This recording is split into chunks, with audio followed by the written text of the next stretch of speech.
Assalamualaikum warahmatullahi wabarakatuh. My name is Muhammad Rafi Febrian. My NPM 2441121 from class management 24X. Baiklah teman-teman, di sini saya akan menjelaskan apa sih yang dimaksud dengan persaingan pasar global.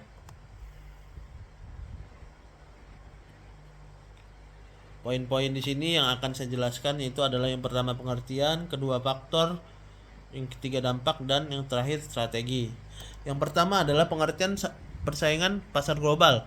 Persaingan pasar global adalah kompetisi antara perusahaan dari berbagai negara dalam menjual produk atau jasa mereka di pasar internasional.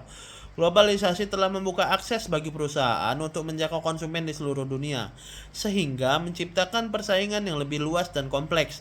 Dalam persaingan global, perusahaan tidak hanya bersaing dengan bisnis lokal, tetapi juga dengan perusahaan multinasional yang memiliki keunggulan teknologi, sumber daya, dan jaringan distribusi yang lebih luas.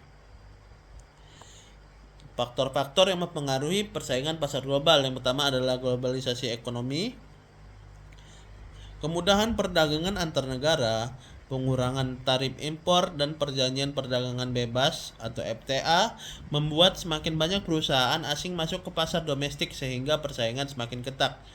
Yang kedua, teknologi dan inovasi. Kemajuan teknologi memungkinkan perusahaan untuk meningkatkan efisiensi produksi, distribusi, dan pemasaran. Perusahaan yang mampu beradaptasi dengan teknologi canggih cenderung lebih unggul dalam persaingan global.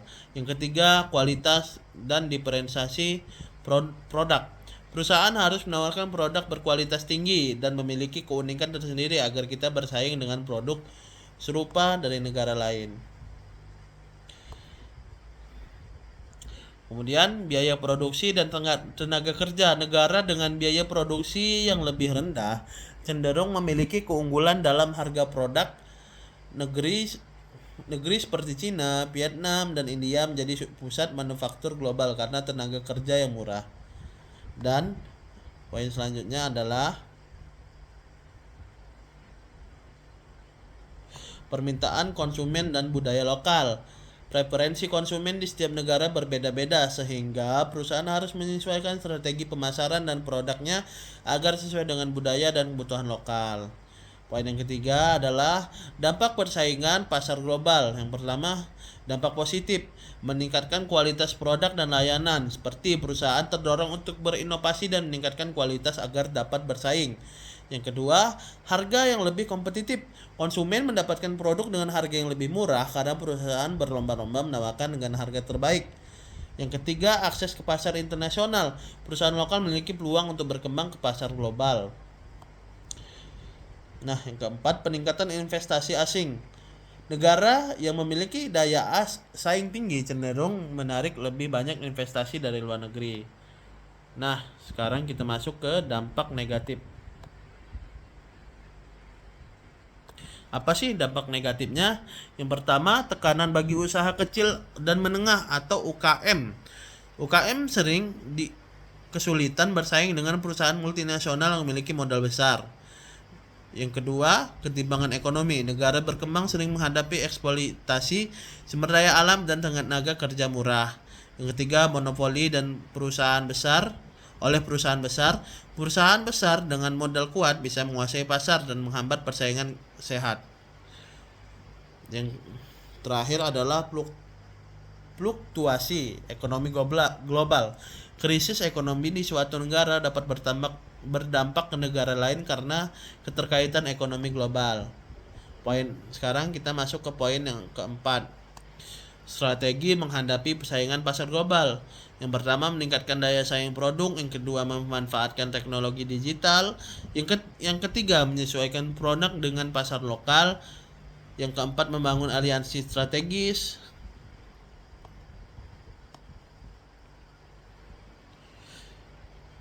Yang kelima, diversifikasi pasar dan produk. Yang keenam, efisiensi dalam rantai pasokan. Nah, contoh-contoh persaingan pasar global. Yang pertama adalah industri teknologi. Kita ambil contohnya dari Apple versus Samsung dalam industri smartphone dan Microsoft versus Google dalam layanan cloud computing.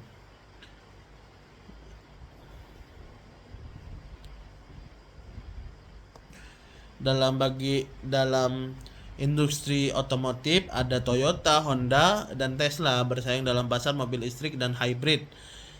Volkswagen dan BMW bersaing di segmen mobil premium. Industri e-commerce, Amazon versus Alibaba dalam perdagangan online global, Shopee versus Tokopedia di Asia Tenggara. Nah, industri makanan dan minuman, McDonald, KFC, dan Burger King bersaing dalam industri makanan cepat saji di berbagai negara. Nestle dan Unilever bersaing dalam produk makanan dan minuman. Kesimpulannya di sini adalah persaingan pasar global semakin ketat akibat globalisasi teknologi dan perubahan preferensi konsumen. Perusahaan harus mengadopsi strategi yang tepat untuk meningkatkan daya saing mereka, seperti inovasi produk, digitalisasi, efisiensi rantai pasokan, dan adaptasi terhadap pasar lokal maupun persaingan global memberikan peluang besar bagi perusahaan untuk berkembang. Tantangan seperti regulasi, biaya produksi, dan perbedaan budaya yang tetap menjadi faktor yang harus dihadapi dengan strategi yang matang. Baiklah teman-teman, sekian penjelasan saya mengenai persaingan pasar global. Mungkin semoga kita semua dapat belajar dengan baik. Saya akhiri, wabillahi taufiq wal hidayah. Wassalamualaikum warahmatullahi wabarakatuh.